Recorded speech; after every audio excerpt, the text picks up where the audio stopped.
Banasa foi transportado para um outro mundo como candidato a grande herói deste reino. Ao descobrir que ele era um simples mercador, o rei baniu ele dessa cidade e mandou ele para uma floresta cheia de demônios. Afinal, ele é só um fracassado, mas talvez chegando no nível 2, grandes mudanças podem acontecer.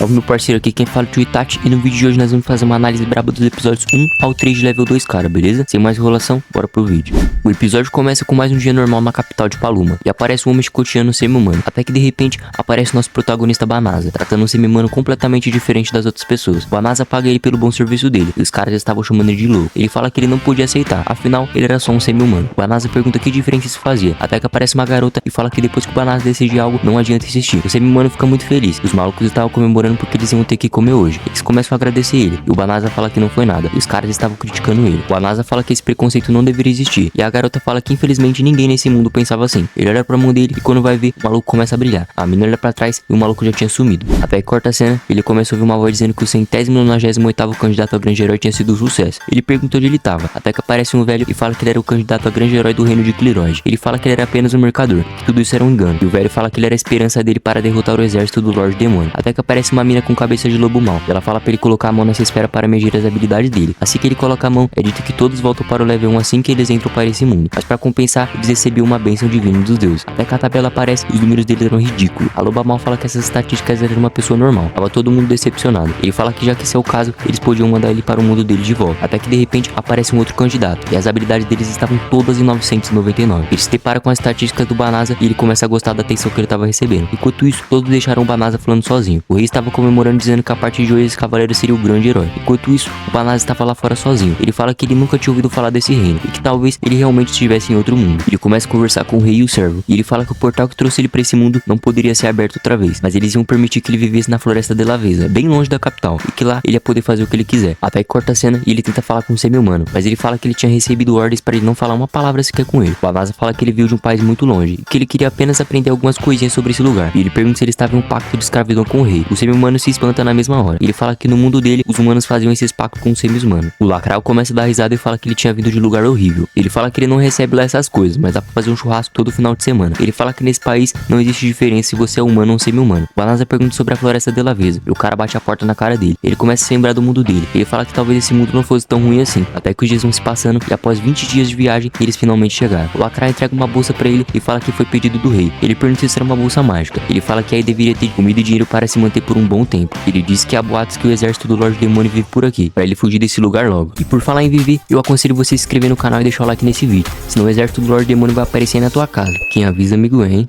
O Banasa agradece pela viagem e ele fala que ele nem sabe por onde ele tá indo. Ele coloca a mão na bolsa e aparece uma tabela. Depois de ele ver tudo que ele tinha ali, ele fala que tudo que ele precisava agora era de uma espada. Até que de repente aparece algumas slimes, e ele fala que não tem problema, afinal no mundo dele elas só são slimes. Até que de repente as slimes vão pra cima dele, mas ele derrota elas com facilidade. Quando ele vai olhar pra espada, ela já tava toda destruída. De repente ele recebe uma notificação dizendo que ele estava no nível 2. E olha isso, meu mano, o cara tava com todas as estatísticas maximizadas. Ele olha pro símbolo do infinito, mas ele não sabia o que significava. Até que aparece outra tela dizendo que ele tinha desbloqueado a orientação por voz. Ele clica no botão e a Alexa do maluco fala que por ele ter subido para o level 2, ele tinha desbloqueado os seguintes feitiços. De repente, ele recebe um aviso que tinha feitiço de rastreamento e de atração de monstro na bolsa dele. Ele pergunta se então é por isso que as slimes tinham atacado ele assim que ele pegou a espada. Até que cai a ficha e ele percebe que eles estavam tentando se livrar dele. E a Alexa dele pergunta se ele queria remover os feitiços. Ele fala que se tiver como, ele vai querer sim. Ela avisa dizendo que os feitiços tinham sido removidos. E ele pergunta por que eles usariam uma magia tão fácil de remover. Ele fala que ele vai procurar um lugar seguro para viver. E ele recebe um alerta dizendo que essa floresta estava contaminada de malícias, que são substâncias líquidas e gasosas despertadas por demônios, e que causavam danos graves em seres mortais. Ela pergunta se ele queria purificar, e ele fala que se tiver como, é a melhor opção a fazer. Ela avisa que esses feitiços consumiriam um terço da mana dele, e ele fala que como ele não tem uma quantidade tão grande de mana assim, então não tinha problema. Ele começa a ativar o feitiço e começa a purificar a floresta inteira. Ele fala que isso tinha sido uma luz bem intensa, mas parecia que não tinha mudado nada. Até que ele começa a perceber várias notificações dizendo que ele tinha subido de nível. O maluco saiu do level 2 e foi diretamente para o level 367.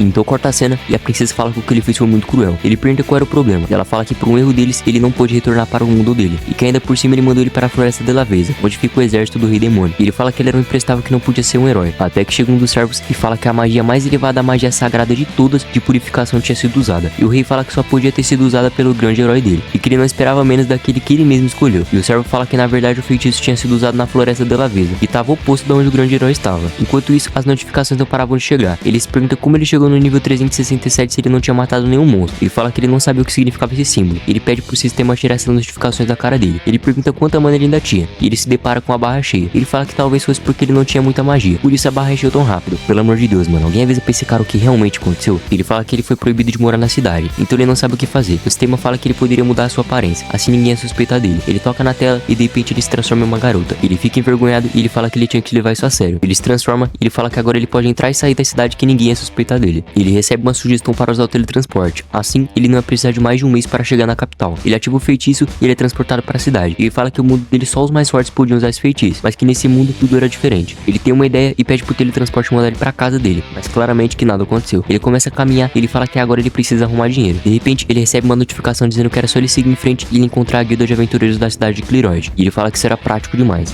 Até que corta a cena e a atendente começa a explicar para ele como o sistema de guildas funcionava. E ele fala que pelo visto era igualzinho no antigo mundo dele. Ela pergunta que nome ele queria se registrar. Ele ia falar Banasa, mas ele fala que pode ser Fio. Ele fala que a única coisa que veio na mente dele foi o nome do cachorro dele. Ela entrega isso pra ele e fala que as informações de registro deles estavam ali. Ele vai pro mural e fala que ele precisava ganhar dinheiro. Até que de repente uma garotinha começa a pedir para algum aventureiro levar ela para a floresta da Lavesa. E o maluco fala que o exército do Lorde Demônio tinha montado a base de linha de frente lá, e que nenhuma quantia convenceria ele até lá. Ela fala que a família dela morava lá e que ela queria muito ajudar eles, mas os caras não ligaram muito pra ela. Banasa fica comovido e fala que se ela precisar, ele pode levá-la até lá. Ela fica encantada com a beleza dele e ela fala que ela não tinha muito dinheiro a oferecer. Ele fala que não tinha problema, ele já esteve naquela floresta antes, que com o teletransporte eles chegariam lá em poucos segundos. Os caras começam a falar que era impossível de conseguir uma magia tão avançada assim, e eles se perguntam se a magia de teletransporte não era um feitiço para iniciantes. Até que de repente aparece uma mina e ela se apresenta como a Belirosa dos Cavaleiros Reais. E ela diz que não parecia que ele tinha habilidades suficientes para usar um feitiço tão poderoso assim. Elas começam a perguntar se ele queria sequestrar ela, ou se ele gostava tanto assim de criancinhas, e pra ele falar quais eram as intenções dele logo. E ele fala que ele não pode chamar a atenção do pessoal do castelo, e que é melhor ele resolver esse mal entendido. Ele fala pra ela que ele é apenas um aventureiro que se chama Fio, que elas podem vir com ele para conferir pessoalmente. Até que a cena corta e ela fala que se ele tentar qualquer gracinha, ele vai de arrasta pra cima. Ele usa o feitiço e a Belirosa fica surpreendida. A outra mina fala que sem dúvidas essa era a floresta de Delaveza. A bruxinha pergunta se por acaso ele era um feiticeiro do mais alto nível, e ele se convence dizendo que ele era apenas um iniciante que podia usar um pouquinho de magia. A Belirosa pede perdão pela grosseria dela, e ele fala que tava tudo bem, eles já tinham resolvido um mal entendido. De repente, a garotinha fala que todo o malhaço da floresta tinha desaparecido. Quando ele ia falar que tinha sido ele recebe um aviso dizendo que era perigoso informar um demônio que ele podia usar magia de purificação. Ele não tava entendendo nada. A menina começa a caminhar e pede perdão por ele ter se envolvido nessa situação. De repente, todas elas começam a apontar suas armas para aquela garotinha. Ela fala que ele sabe que essa não é a verdadeira forma dela. Ele pergunta o que tava rolando, e ela fala que eles tinham recebido um aviso de uma garotinha suspeita que tinha solicitado a ajuda dos aventureiros para viajar para essa floresta, que na verdade ela queria de encontro ao exército do Lorde Demônio. Mas ela não tava entendendo nada. A garotinha começa a ficar assustada e ela dá risada e fala que ela gosta assim, uma mostradinha. Ela começa a mudar de forma e um lobão gigante aparece. Ela fala que ela é a Fenris, irmã de Fegael dos Quatro Infernais. E ela fala que o irmão dela tinha mandado ele buscar comida, mas quando ela voltou, ele já estava morto. Ela começa a usar o malício e as garotas começam a cair. Ela fala que ela não esperava um demônio dos Quatro Infernais. Banasa tenta ajudar elas. Ela fala que pelo visto ele não tinha sido afetado pelo malício e que ele era bem mais durão que elas. Ela vai para cima deles e ele salva ela. Ela fala que os lupinos nunca deixam a presa deles escapar. Ele fala que não tem como ele fugir e proteger as quatro, e que nesse caso só tinha um jeito. Ele usa o teletransporte e manda as quatro para o castelo de novo. Ela pergunta qual os planos dele em ficar sozinho com ela, se por acaso ele tava querendo ser a refeição dela. Ele fala que ele não sabe porque ele foi escolhido, mas ele não ia morrer desse jeito sem fazer nada. Ela fala pra ele não subestimar ele. Ela vai pra cima dele e ele usa o salto meteórico. Ela vai atacar ele, mas ele bloqueia. Ela tenta de novo e ele manda logo um radamunho nela. Ela teletransporta atrás dele e ele usa magia gravitacional. Ela fala que ela não tava conseguindo se mexer. Ele fala que agora que ela tava imobilizada, ele tinha que fazer alguma coisa. E a Alexia do maluco recomenda ele usar magia de subjugação, uma magia que escraviza o alvo, podendo controlar seus pensamentos e ações. A Lobuna até tenta usar os feitiços dela, mas ela não arrumou nada. O sistema recomenda que ele use a magia de subjugação. Ele fala que ele não vai usar. A Loba começa a usar todos os seus feitiços, mas nada tava dando certo. Ela fala pra ele usar magia de subjugação, e ele fala que vir para um outro mundo para escravizar alguém nem nos sonhos dele. A Loba cai no chão e a mana dela tinha acabado. Ela fala que não existe caminho na vida para um guerreiro que não sabe lutar. Ela pede pra ele acabar com o sofrimento dela logo. E ele fala que ele não quer matar ela, e que na verdade ele nem gosta de lutar. Ele cancela o feitiço e ela fala que ela é um demônio, e que não faz sentido ele poupar a vida dela. Ele fala que ele não tá aí se ela é um humano ou um demônio. E ele fala que ele não quer matar uma pessoa que já se rendeu. Ela se comove e fala que ele é muito ingênuo. Ela se transforma e ele percebe que ela estava sem roupa, e ele joga a capa nela. Ele fala que se ela prometer não fazer mal para os humanos, ele vai fingir que nada aconteceu. Ele fala que ele vai pegar uma roupa na bolsa mágica dele, e quando vai ver, ela já estava desmaiada. Até que corta a cena e já estava anoitecendo, e ele começa a dar uma olhada na lista de feitiços dele. E ele se lembra dos caras que estavam duvidando da magia de teletransporte dele, e ele pergunta por que ele tinha uma magia tão poderosa assim. Até que a lobinha acorda e ela era pra ele. Ela fala que por mais forte que ela fosse, ela não podia fazer nada, e que ela pensava que os humanos fossem uma raça fraca. Ela se veste e vai falar com ele. Ele pergunta se ela estava bem, e ela fala que sim. Ela pergunta se ele tinha usado a magia de cura nela. Ela fala que qualquer outra pessoa teria matado ela, e que por conta disso, ela prometia nunca mais entrar em conflito com os seres humanos. Ela fala que como ele tem um poder tão imenso assim, ela vai dedicar a vida inteira dela para pagar essa dívida com ele. Ele fala que não precisa fazer isso. Ela fala que ela pode ser escrava dele o que ele quiser, mas pra ele deixar ela ficar do lado dele. Ele fala que ele não queria escravos, muito menos possuir pessoas desse jeito. Ela faz uma carinha triste e ele fala que ele não vai mudar de ideia. Ela fala que se ela não pode ficar do lado dele, só resta a morte. Ele fala pra ela parar e ele fala que ele deixa ela ficar do lado dele. E ela fica toda animadinha. Eles começam a conversar e ele fala que ele tinha vindo de outro mundo e que ele viu como um candidato a grande herói deste reino, mas ele não tinha nenhuma habilidade e que como ele não pode voltar para o mundo dele, ele decidiu viver por aqui e mudar a aparência. Ele fala que esse é o rosto verdadeiro dele e que ele não sabe pra onde ir e nem o que fazer e que se ela viesse com ele, ela ia ter problema. Ela fala que ela não se importa e que a raça dela vive para aqueles que eles enxergam como líder. Ela pede pra ele deixar ela ficar com ele e ele pergunta se ela realmente queria isso. Ela fala que sim e pula em cima dele. Enquanto isso, o rei estava conversando com um grande herói e ele fala que os soldados tremeram na base quando eles viram uma simples criatura mágica. Ele fala que ele tinha feito de tudo e o rei pergunta se ele estava dizendo que a culpa era dos soldados e ele fala que o rei deveria ser grato por ter ele. Ele vira as costas e deixa o rei falando sozinho. O rei pergunta como o grande herói tinha saído nessa batalha e ele fala que ele só permaneceu na retaguarda e que ele fugiu enquanto o resto lutava. E o rei não gostou nada dessa notícia. O herói mimadinho começa a caminhar estressado. Ele fala que ele já estava treinando há mais de um mês e nenhuma das suas habilidades tinha subido. Ele começa a reclamar e aparece a serva dele. Ele fala que ela apareceu em boa hora e que ele oferecia a ela todo o luxo do dinheiro do castelo. Até que chega um novo dia e o Banaz fala que ele precisava entrar para alguma guilda de aventureiros, ver se ele consegue arrumar uma graninha e depois procurar uma casa para ele passar a noite. Ela fala que então ela vai acompanhar ele e ela chama ele de senhor. Ele fala que ele não precisa chamar ela assim. De repente o maluco da feira chama ela de patroa e pergunta se ela quer algum legume. Ela pergunta por que ele chamou ela desse jeito e ele fala que ele deve ter pensado que eles eram casados, que era uma ótima ideia. E se todos pensassem que eles fossem casados, eles iam ser menos suspeitos ainda. Ela fica toda animada e fala que não existe uma honra maior para uma lupina do que ter um marido tão forte assim. E ele fala que eles sonham fingir mesmo e ela fala que isso não importa e ela chama ele de amor. E ele fica todo envergonhado. Chegando lá, ela fala que os humanos eram estranhos e ele fala que ele também usava um desse. Ela pergunta se ela tava combinando com ele. Ele fala que sim. Ela fala que a raça dela faz um ritual de casamento, pegando os ossos da presa que eles caçaram juntos e assim eles tomavam posse compartilhada juntos. Ele fala que ela não ia forçar ele a engolir ossos. A atendente pergunta que nome ela ia querer se registrar. Quando ela fala o nome dela, o Banasa fala que podia registrar ela como Uriz. Ela fala que ela esqueceu que eles não podiam usar o nome verdadeiro deles. E ele fala que a partir de agora ela teria que viver como uma humana. Quando de repente a atendente fala que tinha uma missão urgente. Um grande grupo de Sarkobers estavam indo em direção à cidade. Tava todo mundo em choque. Afinal, essas foram as criaturas que tinham derrotado o exército do grande herói. Ela fala que dessa vez a recompensa por cada cabeça de urso ia ser multiplicada por 10. Banasa fala que seria muito lucrativo, mas era melhor ele evitar. A Fênix fala que ele podia dar conta de um exército de Sarkobers sozinhos. E ele fala que se nenhum exército do grande herói for capaz, ele não tinha chance. Ela fala que nesse caso ela vai sozinha e que se ela vencer, essa vai ser a prova de força dele. Afinal, ele tinha derrotado ela. Ele usa o teletransporte e eles avistam uma casa. E ele fala que deveria ser a casa que a guilda deixou ele usar. Ela fala que ela pode muito bem derrotar ele sozinho. E ele fala que ele não podia deixar ela sozinha e que ele queria testar alguns feitiços. Ela fala que se eles continuassem juntos, eles poderiam derrotar até mesmo o Lorde Demônio. E que agora eles iam derrotar logo esse exército de Sarkobers e pegar logo aquela recompensa. Até que eles escutam um grito e eles vão correndo. Eles se deparam com aquelas cavaleiras. Uma delas vai pra cima do bichão, mas ele empurra ela pra longe. Banasa usa magia de relâmpago e os bichão cai tudo no chão. Quando o outro ia pra cima dela, a Fênix dá um pisão no bichão e o maluco já era. Ela fala que o Banasa era bonzinho demais. E a Belirose fala que então era ele e que ele tinha salvado ela de novo. Ela fala que elas estavam preocupadas porque ele estava enfrentando aquele monstro sozinho. E a Fênix não gostou nada de ser chamado de monstro. O Banasa apresenta ela como Uriz e fala que ela era a companheira de viagem dele. Ela fica triste e pergunta por que ele não apresentou ela como esposa. Quando de repente aparece um Sarkober atrás dela. E ele fala pra ela tomar cuidado. Ela dá uma encarada no bichão e ele tremeu na base. Ele cai pra trás e ele começa a pedir desculpa. O Banasa fala que eles não podem ignorar isso. Ele faz uma carinha triste e ela sugere que eles façam ele de subordinado. E ele pergunta se ela não quis dizer animalzinho de estimação. A Belirose pergunta se ela tinha ouvido certo. E a Aris fala que eles são tão fortes que eles superam até mesmo o exército do grande herói. E que ia ser bom ter um desses como aliado. O Banasa usa um feitiço e coloca uma coleira nele. E ele fala que não ia dar certo ele sair por aí com ele assim. Então ele usa o feitiço e transforma ele em um coelhinho fofinho. A Aris fala que assim parece que tá faltando imponência. E pergunta qual vai ser o nome dele. E ele fala que eles poderiam chamar ele de Cyber. A Lourinha pergunta quem era eles. Que eles não só fizeram o que o exército do grande herói não conseguiu fazer, mas eles também adotaram um de estimação. Até que a cena corta e elas começam a se apresentar. Ela fala que ela é Berirussa e que ela é uma cavaleira do reino de Cliroid. Essa aqui é a Blossom. Ela usa a força que ela ganhou na fazenda da família dela para servir como cavaleira. Essa aqui é a Bardie. Ela cuidava dos cavalos do exército, mas ela acabou virando uma cavaleira também. E por último, a Milano. Ela é uma feiticeira especialista em magia defensiva. A Lourinha fala que ela sabe que é pedir demais, mas ela gostaria muito de ser treinada por ele. Ela fala que como o exército do grande herói foi derrotado pelo Sarkobers, o grande herói disse que só ia lutar quando tivesse pessoas capazes para isso. E que ele tinha se trancado dentro da fortaleza. E o rei ordenou que todos devem melhorar suas habilidades para poder enfrentar monstros como o Sarkobers. Ela fala que elas quatro juntas não são capazes de derrotar um único Sarkobers sozinhas. E para ele ajudar elas, ele começa a pensar e ele fala que nem ele sabe como ele usa as magias dele. Imagina ensinar elas a lutar. Ele olha pro lado e a Fênix estava pistola. Ela fala que essas mulheres eram sem vergonha demais. Ele fala que na verdade ele apresentou ela errado, que na verdade ela era a esposa dele e que ele queria viver uma vida tranquila com ela. A mina fala que elas não queriam atrapalhar ele. A esposa dele fala que ele nunca abandona os necessitados e que ele deveria treinar elas. Ele fala que ele não é um cara tão bom pra dar mais do que ele tem. E ele fala que ele não garante ensinar elas tão bem, mas se elas quiserem, tudo bem. Elas agradecem ele e fala que esse lugar era perigoso demais, que se eles podiam alugar um pedacinho da casa deles para ele. A Fênix fala que não tinha problema, tinha quartos o suficientes e que eles poderiam dormir juntos na cama como eles sempre faziam. Ele fica em choque e ela fala que afinal eles são casados. Até que corta a cena e esse aqui é o castelo do Lorde Demônio. Essa mina fala que sabe o que tinha acontecido. Ela fala que o feitiço de purificação poção não foi usado pelos magos do rei, e sim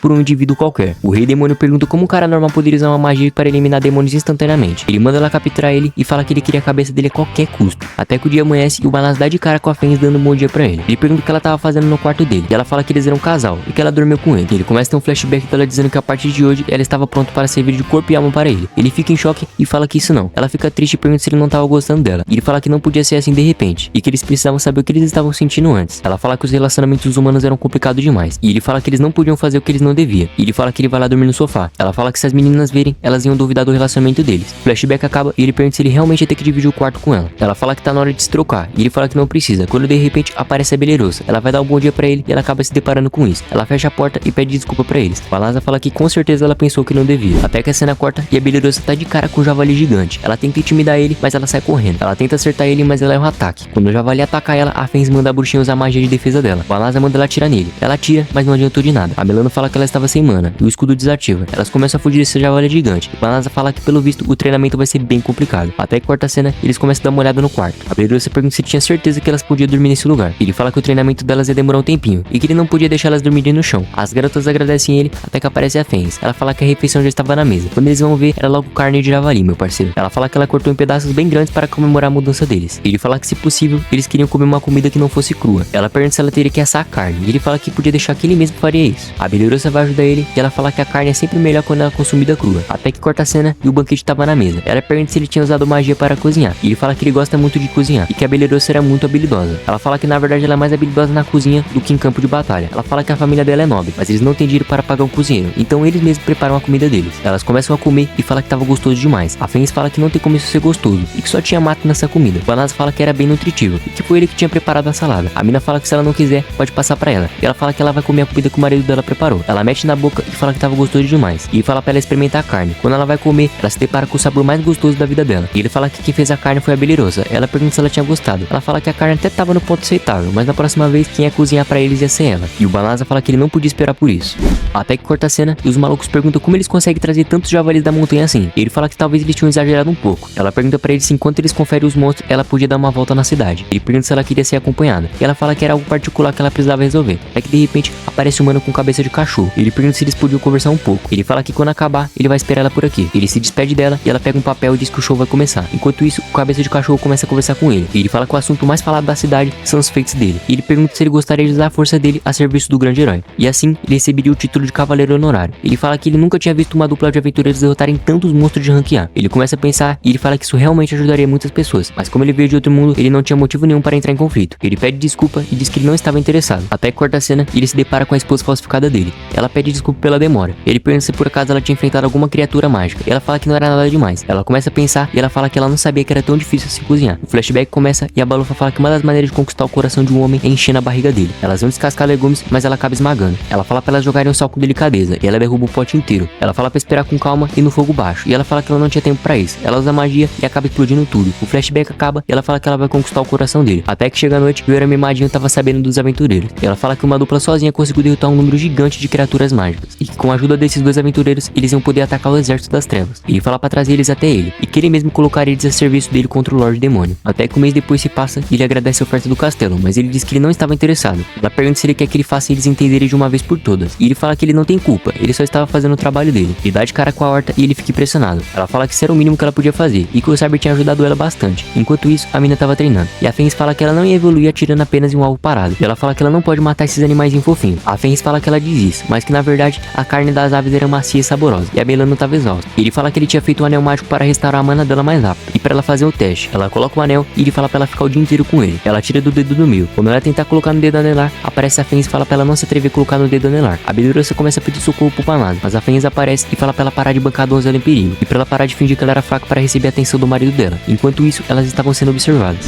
Até que corta a cena e o banquete estava na mesa, mas dessa vez foi a Fênix que fez. Elas falam que ela evoluiu bastante desde a carne crua. Banaz pergunta desde quando ela começou a aprender a cozinhar assim. Ela fala que quando ela acompanhava ele até a guilda, ela fazia uma aula de culinária. Ela pensava que poderia ser feito só com um pouquinho de magia, mas ela estava enganada. Ela fala que antigamente ela só vivia pelo combate e que aprender coisas novas estava deixando ela bem feliz. Ela fala que ela tinha preparado um prato especial para o marido dela. Ela começa a lembrar da gordura falando que o arroz com curry era perfeito para conquistar o coração de um homem. Banaz vai experimentar e ele fala que tava uma delícia e que ele tava até pensando em repetir. Ela abraça ele, enquanto isso aparece aquela mina que tava no castelo do Lorde Demônio. E ela fala que antigamente ela era a guerreira mais formidável do exército do rei Rei Demônio e o que tinha acontecido agora. A Fênix aparece atrás dela e fala que ela que pergunta o que ela tava fazendo aqui, e ela fica em choque. De repente, ela tava tomando chá com eles, mas tava quente demais. Ela fala que ela pensava que a assistente do Lorde Demônio tinha coisas mais importantes para fazer em vez de ficar passeando. E o Banasa pergunta se ela era mesmo a assistente do Lorde Demônio. Ela fala que ela só veio para observar a área, mas ela acabou encontrando eles e ela acabou ficando curiosa. A Fênix fala que agora ela estava morando com o marido dela, e que agora ela era casada, e que ela esperava que ela não tava tentando atrapalhar eles. Ela fala que claro que não, e ela acaba se queimando de novo. O Banasa pergunta se tava quente demais, e ela fala que tava perfeito. Ela começa a olhar pro Banasa, e ela pergunta por que a presença de 2 demônios não estava dando medo nele. E ela tenta ver a avaliação dele, mas ela não consegue. Ela fala que isso não acontece mesmo nem quando ela tenta usar com o Lorde Demônio. Ela fala que o ambiente tinha mudado por essas bandas, e que ela não encontrou nenhum demônio no meio do caminho. O Banasa fala que então o feitiço de purificação dele tinha mesmo feito efeito. Ela queima a língua e pergunta se então tinha sido ele. Ela fala pra Fênix que ele não apenas matou o irmão dela, mas ele também matou todas as tropas que estavam naquela floresta. O Banasa fica assustado, e ela manda ela calar a boca. O Banasa pergunta se ele realmente tinha matado o irmão dela. Ela fala que poucos humanos são capazes de usar um feitiço assim, e que ela já suspeitava que tinha sido ele. Ela fala que o irmão dela era um lupino, e que ele odiaria que as pessoas ficassem lamentando por ele, e que por ele ser um dos 4 infernais, era culpa dele de não ter sobrevivido. Ela fala que ela escolheu ele como marido dela porque ele era uma pessoa muito forte, e que nada ia mudar o que ela tava sentindo por ele. As garotas aparecem e pedem desculpa, mas elas acabaram ouvindo a conversa deles, e que elas não imaginavam que ela era a lobona que tinha atacado eles. A assistente do Lorde Demônio fala que era um perigo para o exército do Rei Demônio, até que ela tem uma ideia, e ela pede pra lutar com ele, e fala que ela tava subestimando ele, e ela fala que assim ela podia acabar com os dois de uma vez. A Fênix fala que ele não podia aceitar, pra ele tomar cuidado, porque ela tava fazendo isso pra tentar atacar ele. Então a cena corta, e ela fala que o duelo ia acabar assim que alguém desistisse, e ele fala que ele já tava pronto. Ela vai pra cima dele, e elas dão 2 ataques ao mesmo tempo. Ele estala o dedo e bloqueia o feitiço dela. Ela fica assustada e ele usa o feitiço de crucificação. Ele fala que ela era o adversário dele, e que ele não ia deixar ela atacar a Fênix. Ela pede desculpa e desiste, até que chega o dia seguinte e ela pede desculpa por ter escondido elas, e que se elas quiserem contar para o castelo, que elas podiam ficar à vontade. A Fênix diz que ela já tinha jurado lealdade total ao marido dela, e que ela não fazia mais parte do exército do Rei Demônio. A Bilurosa fala que como elas são cavaleiras, elas são obrigadas a avisar o castelo, mas elas não são obrigadas a avisar quando as pessoas não têm mais intenções. Elas falam que elas ajudou demais no treinamento delas, e que agora elas têm uma dívida com ela. O Banasa agradece elas, e eles vão lá pra fora, e quando eles vão ver, a Illuminus estava em cima dos dragões do exército do Rei Demônio. O Banasa pergunta como assim. A Bilurosa fala que antigamente essa legião de dragões dizimava centenas de batalhões de humanos, e que eles eram muito fortes. Ela fala que se eles fossem leais ao Lorde Demônio, ela vai poupar a vida deles. O Banasa fica todo feliz por ter visto um dragão de verdade, e a Fênix pergunta se não tinha dragões no mundo dele. Ele fala que até tinha, mas ele nunca tinha visto um de verdade. Ela se espanta de ver que ele não tinha se assustado. Ela dá o comando para os dragões, e o Banasa usa a magia sagrada do martelo divino, e ele derrota os dragões como se não fosse nada. Ela pergunta como ele tinha eliminado os melhores dragões tão fácil assim, e os dragões fugiram de medo. A Fênix fala que essa menina era abusada demais, e a mina fazendeira fala que se ela tivesse sorte, ela teria o título de matadora de dragões. E o Banasa fala que ela podia tentar, e ele pede pra ela jogar a enxada dela. Ela taca a enxada e ele usa a magia de aprimoramento. A enxada vai a milhão e perfura a garganta do bichão, e quando ela vai conferir, ela tinha mesmo conseguido o título de matadora de dragões. As meninas falam que elas também queriam, e o Banasa fala que infelizmente os dragões já tinham fugido. A Bilurosa cai no chão e começa a se lamentar. Enquanto isso, o Lorde Demônio estava vendo tudo pela bola de cristal dele. Ele fala que ele não era um grande herói, que ele era apenas um aventureiro, que não fazia sentido ele conseguir uma magia desse nível. Ele abre um portal no chão e o Rei Demônio fala que ele mesmo vai dar o próximo passo. E assim, o episódio acaba de maneira épica.